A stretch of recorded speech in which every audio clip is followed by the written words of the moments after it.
Today marks an important milestone in Tanzania's science, technology, and innovation landscape. We are launching the celebration of 40 years of the existence of COSTECH. COSTECH has a strategic role of coordinating and promoting science, technology, and innovation in our country. As we mark the 40 years of COSTECH, the 40 years of coordinating and promoting science, technology, and innovation, we must engage ourselves in deep reflection. Are we satisfied with our work over the last 40 years? In this reflection, in this self-interrogation, we must be honest to ourselves and to our nation. We all know that matters of science, technology, and innovation are judged by tangible results, results that provide solutions to challenges that we face. Slogans and optics may appear to be attractive and good for our public standing, but they are not substitute to substantive results. Showcasing products in progress is fine, but ultimately we need to prove the utility of innovation in the marketplace. After all, we do not fund innovation to produce toys to admire. We fund to produce goods and services that people in the country and outside the country will want to buy, things that meet the actual needs of people. The actual contribution of COSTECH must be seen and reflected in areas such as agriculture, industry, services such as healthcare, transport and communication, and so on. Let us pick the agricultural sector as an example. And I'm saying this, I'm happy to see Sufiani, with whom I've dealt with in the agricultural sector, and he represents one of the giants in the country that really invest massively in the agricultural sector in our country. Our biggest challenge in agriculture is low yield, low productivity. The amount we produce per unit area, the amount we produce per unit effort. You can see that if you compare crop by crop, such as sunflower, wheat, rice, maize, palm, you name it. You can do that by looking at how much we produce per unit area in Tanzania and other countries. The fact that sometimes if we allow rice from Pakistan, it will outcompete rice produced locally here, or maize from Latin America will outcompete maize produced in our countries here, or sunflower oil from abroad will outcompete the one that we produce using our own raw material here, or cotton. And I remember, if my reflection is correct, and I asked to get the statistics from TARI, if I remember correctly, per acre in Tanzania, we produce about 300 kilograms of cotton. And the Togo produces 3 times as much, Egypt even more. So the biggest challenge in agriculture in the country is how much we produce per unit area, how much we produce per unit effort. And by effort, I mean not only the area, but the labor force that we employ, the inputs that we have employed in order to get the output that we are looking for. You can also look at these using the aggregate data, looking at the national economy, the structure, distribution of labor force, and distribution of output within the country.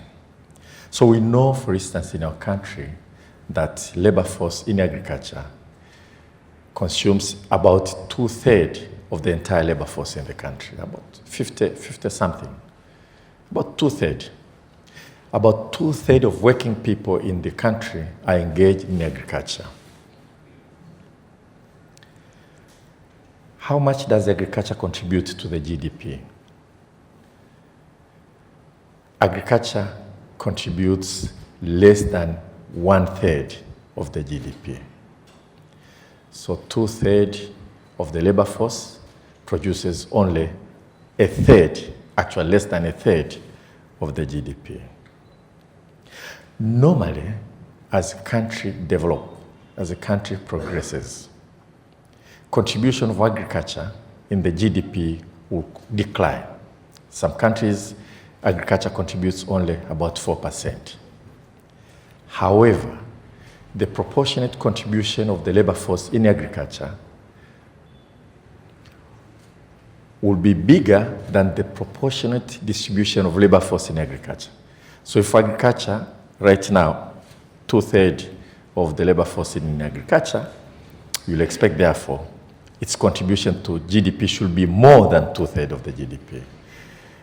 Therefore, when the contribution of agriculture, as it should be, to the GDP declines, we'll expect the proportion of labor force in agriculture will decline even faster.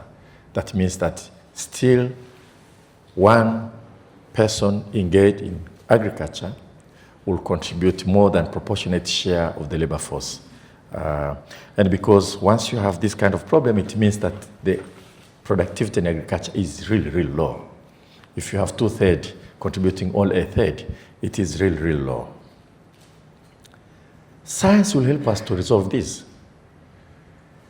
Technology must help us to resolve this.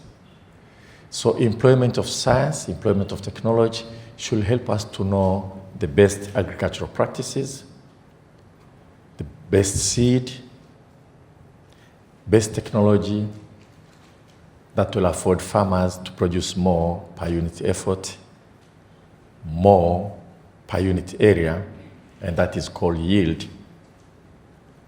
And therefore, at the end of the day, the proportion of labor force in agriculture will contribute more than its own proportion in the GDP. So as we celebrate 40 years of the existence of COSTECH, we have to look at this, the biggest picture, because the majority of our people rely on agriculture. Have we helped them? How much have we contributed to lifting them out of poverty? How much have we applied science and technology in agriculture? And by agriculture, actually, FAO definition, it means crops, livestock, fisheries, and forest. If we are to take crops only, contribution of agriculture in terms of crops only contributes about 15% of the GDP. And you know the majority of our people actually engage in crop production when it talks about agriculture. Therefore, there's a reason for us to reflect deeply by way of seeing what more we should do to improve the lives of our people by applying science, technology, and innovation. You can also look at the healthcare and health sector in the country. Pharmaceuticals cost a lot of money, consume the bulk of the money that the government put aside for healthcare. There is a new drive in the country to attract investors to bolster the national pharmaceutical industry, which is a very good thing, to produce locally the medicine that you consume. It will lower the cost. We want to produce in our country that medicine that we currently import, and that is fantastic. But we surely know that there is a very promising scope for us to apply science to rigorously test the many herbs and other practices that are considered to be medicinal or helpful in healthcare, in view of identifying those we can develop and mainstream. There was a project at the University of Dar es Salaam that ran for a number of years. I don't remember the country that funded the project, but I think I remember Professor Mlokozi and Professor Nkunya headed the project where master's students were asked to identify medicinal herbs in the country and conduct chemical analysis and produce their dissertation. And we have a huge number of output out of that. And those dissertations are at the university library. I don't know whether the donor country that funded this did not take all the information and made use of it. How much are we making use of these facts? The traditional practices, traditional medicines that people use. Have we done preclinical trial and clinical trial to see if these herbs are useful? What is the appropriate dosage? If they are not useful, to inform the public that that's just a belief. Make sure that you actually attend to hospital to be cured. But if they are useful, have we tried to find ways of developing them into appropriate products that can be mainstreamed into the market for our people and for the world, and can be also a very good economic venture? Science is your family. Everything should be able to be tested scientifically. I remember during Kikombe Chababu, one very prominent person went and took a sip. He had high blood pressure and sugar. So journalists asked him, and some of you may remember, so has the cup helped you? He said, yes. Are you cured? Yes. So you think you have no hypertension anymore or sugar? He said, no, done. So can you take a bottle of Fanta now and drink? He said, imeandikwa usimjaribu Bwana Mungu wako.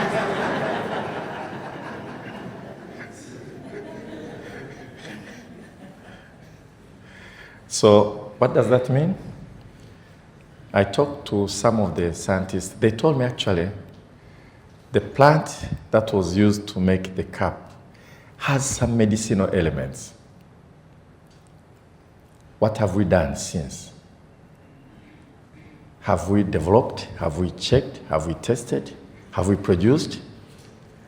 What is the role of science? And I'm glad the permanent secretary said this ministry is a ministry of education. I'll put a full stop and pause. Science, full stop and pause. Technology, full stop and pause. The reason I'm putting full stop is to show that these are almost independent, so that we should not forget and focus only in education. In education, we have science also. We are giving out scholarships and so on. It is our role, mostly through COSTECH, to make sure that issues of science, potentials that exist in the country, we apply scientific knowledge to establish veracity of claims that this herb is medicinal, this is not, and so on. Just herb, but also practices that are used, even using genomics, as they showed me yesterday, to make sure that we promote. So as we reflect about the 40 years of COSTECH's existence, we have to ask ourselves, how much did we push ourselves in those areas? After Kikombe Chababu, what did we do? And there are claims out there. Every one of you must have come across somebody who says, you know, I was sick, I went to the hospital, I was diagnosed. They told me I cannot, there's no treatment. Then I went, they gave me this, I chew concoction, and I'm okay. I have cases like that. I'm sure most of you have those cases. The question is, was the diagnosis right? Maybe not, which means the body self-corrected itself got cured. Or maybe it's true that the diagnosis was right and the concoction worked. Should we remain with speculations? If we do, why do we have COSTECH and NIMRI, Ifakara Institute, and broadly all research institutes and universities? So we have science for a reason. In fact, most of the time science directs itself to things that people claim. It's like a hypothesis. That people talk about this is good, it helps to do this. A takes you to B, and nobody knows whether it's true. You can do that empirically. Nobody knows why. You can do it with more rigorous scientific analysis and come out with solutions that will help us to push.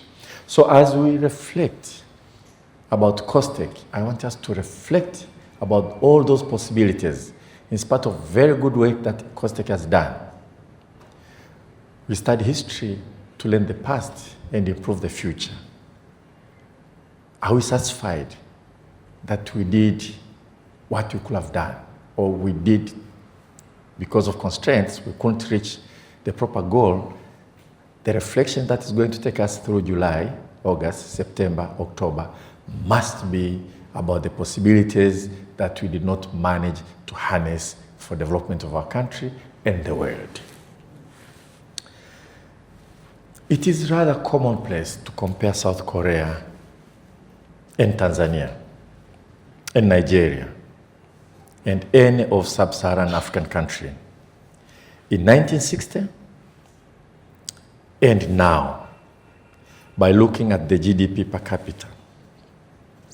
And in terms of GDP per capita, in 1960, South Korea and any African country in sub-Saharan Africa were more or less at par. Some of African countries were much better than South Korea. Now, these comparisons is a little bit problematic, which I'll talk about sometimes. You cannot just take one baseline to the next and ignoring the human capital accumulation in a country which have had thousands of years of civilization and national identity. And compared to countries, some of them were just a creation of Berlin Conference in 1884, and think that just because GDP were at par at one time, the potential and inner dynamics will be comparable. But that aside, we should not use that necessarily all the time as an excuse. So it is a commonplace to make a comparison. That 1960, Korea was a very poor country, backward country. African countries, sub-Saharan Africa were the same.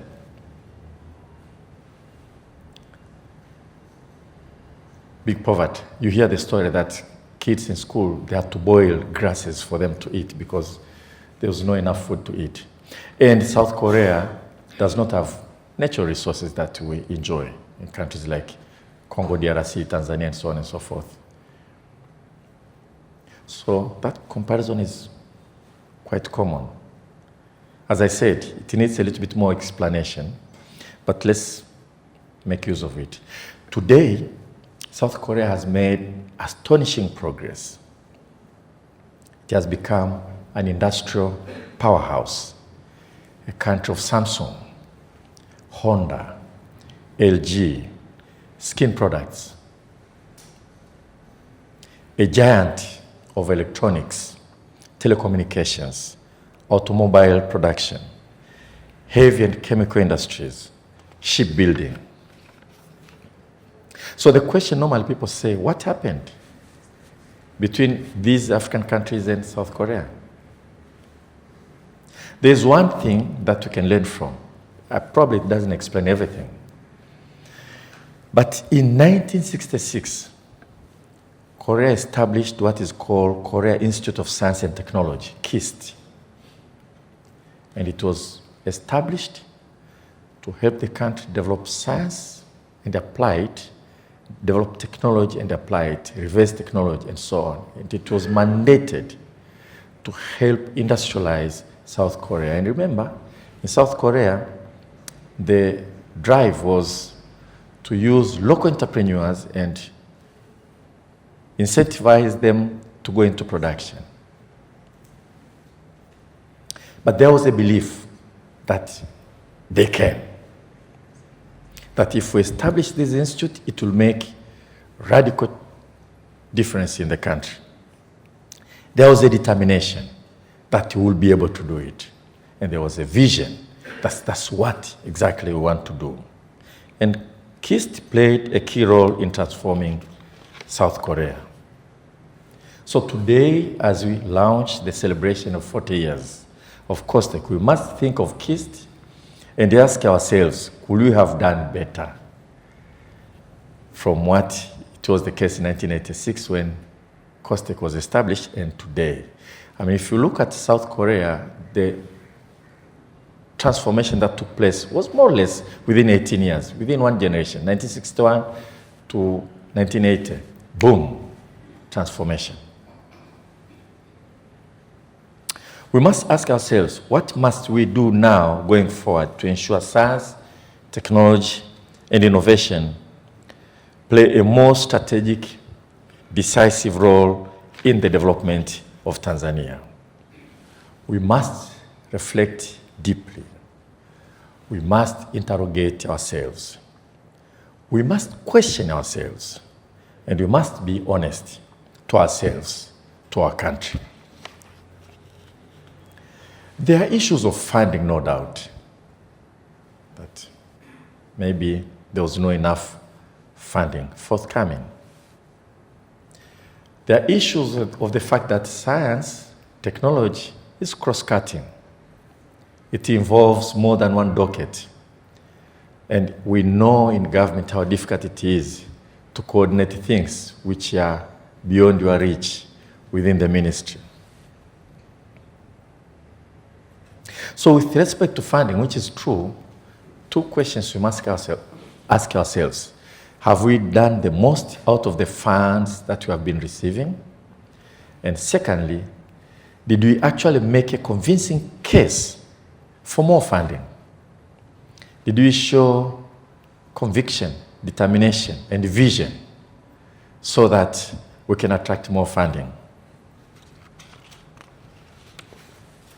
So to some extent, we have to take the mirror and open our eyes.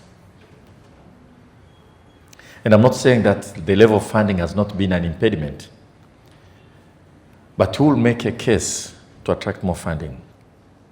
As I said, there's also the case that science, technology, and innovation is cross-cutting.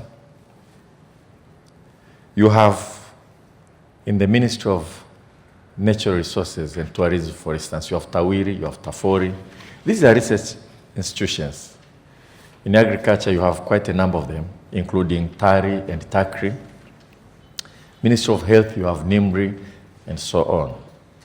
Above all, we have universities across the country, as the Permanent Secretary has said. We have, by the time I think COSTECH was established, I think we had only 2 universities, maybe 2 or 3. I'm sure University of Dar es Salaam and Sokoine University. Maybe Open University, I'm not very sure about that. But now we have University of Dar es Salaam, Sokoine, you have Nelson Mandela, African Institute of Science and Technology, you have MUST, you have UDOM, you have ZIF, you have all those universities and their sites of research and technology and innovation at the same time. So one may wonder, as it has been wondered, whether COSTECH will be more effective if it was placed in an overreaching docket, a docket that on its own is cross-cutting. I think it's an open discussion. We can continue to discuss. I know there are cases where people feel like they don't have feet to stand on because you are at the top there. Now, a friend of mine was a minister of higher education, science and technology. And Dr. Nungu know him because once we sat together in China and he was telling us, he said now he's a minister of science, technology and innovation. He said, it's very difficult for me to know what to do. I have to go to universities. I have to knock at the ministry. I have to try to reach out to everything. It's the same thing that I think COSTECH will face now. You have to knock the Ministry of Health when you want to do advancing science in health. You have to knock the Ministry of Agriculture. You have to knock, and so on. So removing it even far from at least a ministry that has all the universities that you can easily work with will deny you every leverage you have, and then you have to have even much better in coordinating, in reaching out to institutions, none of which is under the ministry that you are coordinating. As I said, it's an open issue. But at the same time, we do not want to create a monopoly of research, technology, innovation. By its very nature, research, innovation requires free spirit. You cannot straitjacket people easily and think they are going to be as productive. So in this case, you can also say, let 100 flowers bloom. But COSTECH with resources, will and vigor must be able to shape direction of research, of innovation, through appropriate incentive structure. With respect to the issue of coordination, we are starting a series of workshops that is cross-cutting to work through strategies of making sure we have effective advancement of science in those areas. I think the first workshop will deal with medical field, advancing science in medical field, to try to work out a strategy jointly with the responsible ministry, with NIMRI, with all other institutions, including MUHAS and the other universities, to make sure that we put a protocol, to put a strategy, to put a pathway, how we can start to make sure that we try to make use of existing knowledge which has not been mainstreamed, to use science to establish veracity of claims that you hear, that these help cures. This practice helps. So it's not going to be a workshop for solution, but rather a workshop to chart a pathway for seeking solution. How do we increase preclinical trials, clinical trials? How do we have a pathway to pharmaceutical products in those things that we can? The next one, as Dr. Nungu said, will be advancing science in agriculture. And my hope is that the focus will be how to improve yield, to improve productivity. Just pick one, make sure that you work with TARI, research, and so on. From where I come from, we grow banana, and banana is one of the widely eaten fruit in the world. And people are starting to rush to avocado. And sometimes I worry that if we take out banana in favor of avocado, if the global market collapses, are you going to boil avocado for your kids to eat?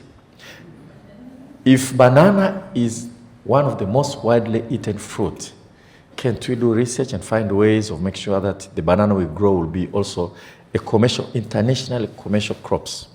And we are going to do that in the area I come from, and I believe we can do that across the country.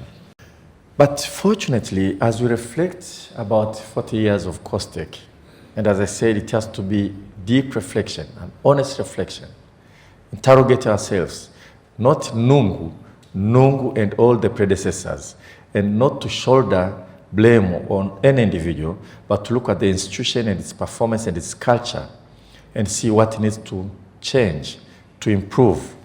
As we are doing this, we are at the same time making a major review of the National Science and Technology Policy. And the work is ongoing. So it's time also to make sure that this reflection will contribute in the way we shape the policy. I said in the Parliament, with respect to science, technology, and innovation, and the review we are doing for the policy, under the leadership of Her Excellency Dr. Samia Suluhu Hassan, yajayo yanafurahisha. So, that's a very, very promising statement that can easily be judged. don't let ourselves down. The statement I made on behalf of all of you. So let's think through. Let's see the review we are doing, whether we are going to have a new policy or revised policy, that it will actually take into account the reflection that we must be doing now. And it must be, as I say, an honest reflection, deep reflection. And you know what they say? I heard somebody saying that during the crisis, fortune favors the brave. Fortune favors the bold.